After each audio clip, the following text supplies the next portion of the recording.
Have you put a lot of thought into what life and human beings actually are? Well, someone who has is Alan Watts. And today we're checking out his thoughts on the matter with the book, On the Taboo of Knowing Who You Are. Let's check it out.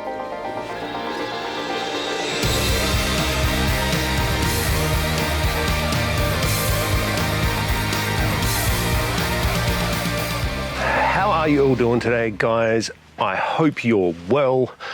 I'm your host, Nathan. Welcome back to Walk It Off, and today we are exploring Alan Watts' The Book, On the Taboo of Knowing Who You Are. So, for those of you that don't know, Alan Watts is a famous British philosopher from the mid to late 20th century. And he's someone that you have more than likely encountered before if you've ever delved into any kind of mental health or kind of modern takes on spirituality. He is someone that you're going to end up stumbling onto. So while being well versed in Western philosophy, Alan kind of approaches mental health topics through, I guess you'd call it like a symbiosis of Western thought and Eastern philosophy, in that he takes the tenets of Hinduism and Buddhism and the Taoist canon, and he kind of scrambles them all together, taking the best bits of some stuff over here and over there, and making it into an easily digestible and fun to read book. And yeah, I quite thoroughly like Alan Watts. There's a few YouTube videos of him giving presentations, and I'm going to be quite honest, they are a delight to watch. But yeah, this one is exploring the heady topic of what is a human being and why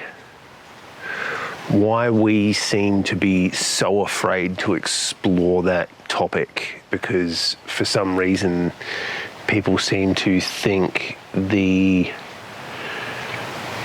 deconstructionist scientific method, so to speak, for some reason makes us less, like, for some reason knowing more about it at a scientific level somehow destroys the beauty of the mystery of not knowing. And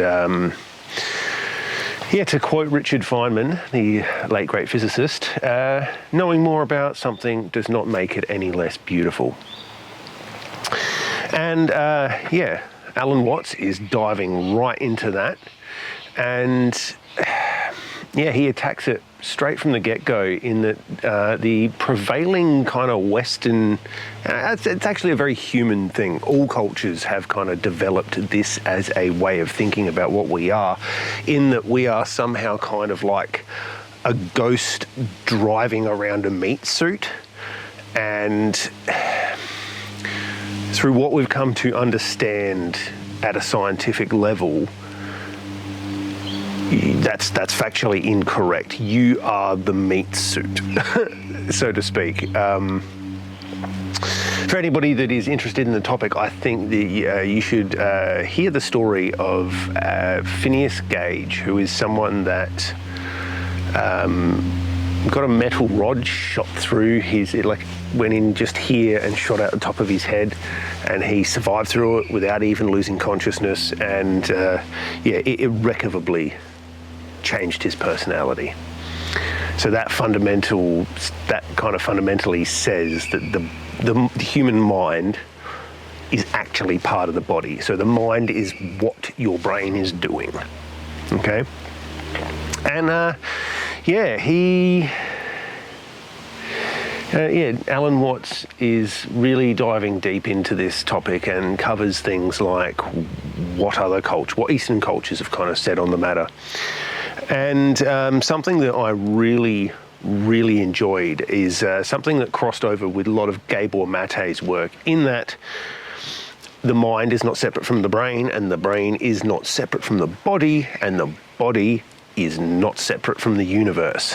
One of the lines on that matter that really kind of resonated with my chain of thought is the notion of being born into this world when we're actually born out of it.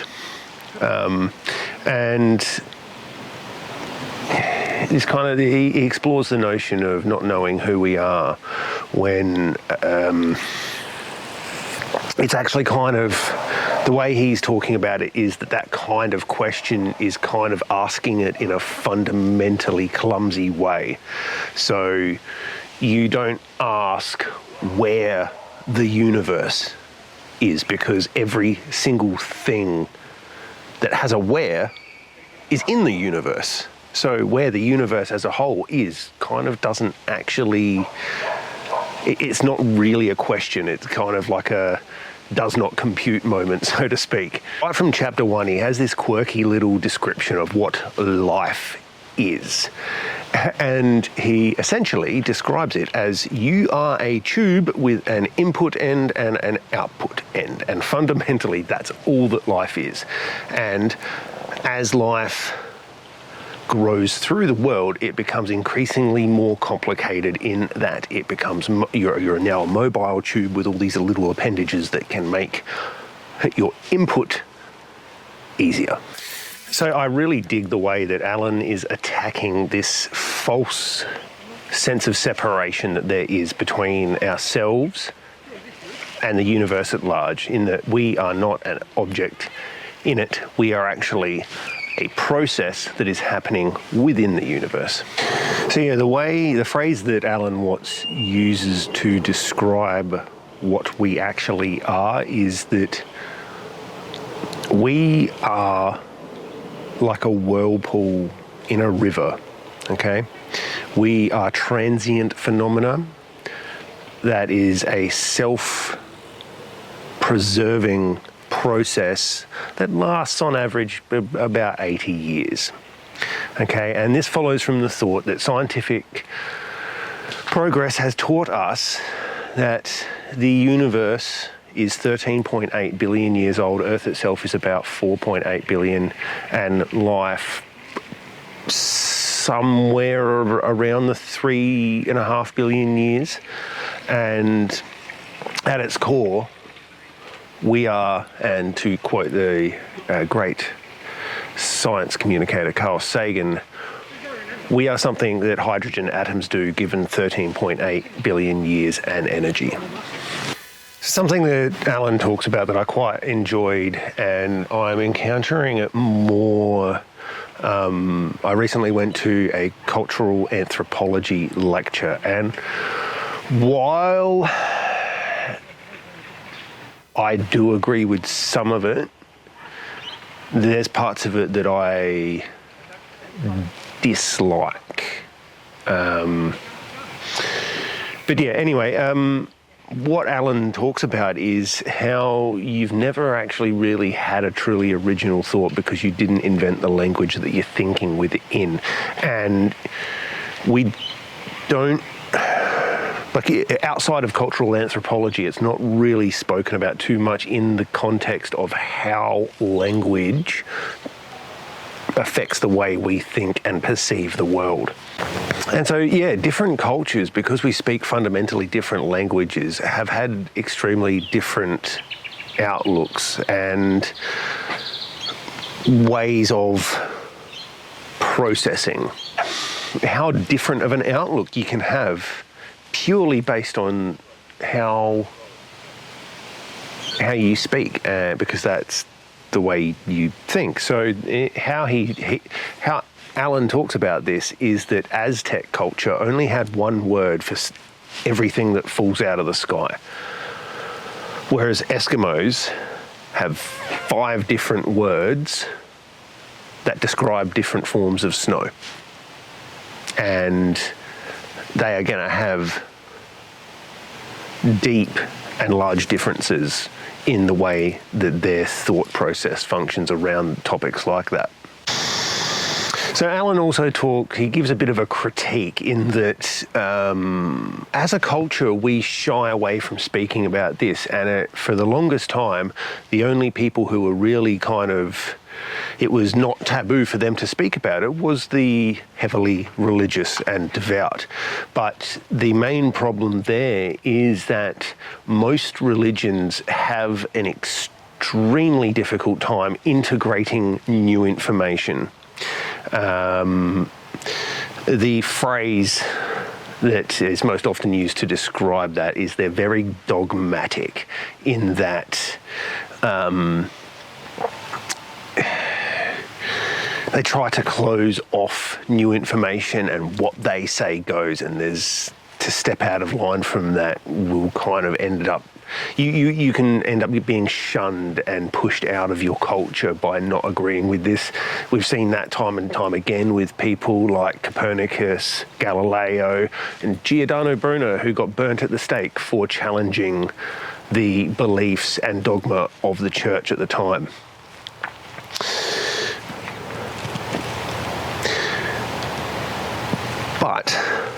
And while being an atheist myself, and it's taken me a long time to come to this point where for the longest time I had that kind of teenage rebellion of don't tell me what the fuck I can think. But there is nuggets of wisdom in religions, okay? But as Sam Harris says, you can find those same nuggets of wisdom better in many other places throughout your life, and that a lot of religions and different faiths end up building up this kind of toxicity that has to come along for the ride, and they just do not adapt well to change, unfortunately. And it's something that we really desperately need to shed as a culture, in that, yes, there needs to be some way of transmitting some of this ancient wisdom that we've learned over the last couple of thousand years, but it also needs to be able to accept and adapt to new times and new information. So when Alan is riffing on the connectivity that we share with the entire universe, he starts talking about a relatively recent branch of the scientific endeavour that's opened up called ecology, and that is essentially the science of, I guess you'd call it, biological game theory. I'm not sure if you've ever encountered game or complexity theory, but essentially what ecology strives to do is to describe the totality of an organism. And because you cannot describe the totality of an organism as separate from its environment, because you have to describe what the organism is doing, it is doing something in an environment, and therefore you can't say talk about ants, and this is the example that Alan uses in the book. You can't describe an ant in its totality of what an ant is without referencing what it's actually doing in the environment. So essentially what he's describing is that any kind of living entity, anything that exists in the universe, cannot be described in isolation, right? And every single thing is interacting and fundamentally changing its environment. And you cannot actually describe that, what that thing, and this is why life is a process. Because life is fundamentally doing something. If it wasn't doing something, it would be a rock. But he finishes this little universal connection riff on the idea of where a rainbow is, right? In that a rainbow can only be seen if light, the sun, water vapor, and your eyes are all in an exact alignment. And two people in two different places cannot see the same rainbow, because the rainbow only exists from the perceiver's point of view. It's not a physical object, really. And it's a very interesting, like, how much of our culture exists. Like the idea of love. It's this weird ethereal kind of almost like a meta phenomenon that it exists between two things, and it can't exist separately without it. And yeah, he closes this little bit out with a short description of a physics experiment known as the double slit experiment. Now, I am not going to just go too deep into this, because I will be here for the next 5 hours trying to talk about it, and you still won't understand it. Just you Google it, chuck it into the search field in YouTube, and prepare to have your brain melted for a little bit. But essentially, it says you cannot observe anything in the universe without interacting with it. There is no such thing as a passive observer in the universe, because we are fundamentally all connected. Alrighty guys, as this is a review and a quick discussion, I am not reading the entire book for you. I think you should go and check it out. But yeah, it's time to wrap this one up. Have you read the book on the taboo of knowing who you are? If you have, I want to hear what you thought about it in the comments below. Let's have a chat. And yeah, recommend me some more mental health books. So until next time, go outside, get better, be awesome. Peace out, guys.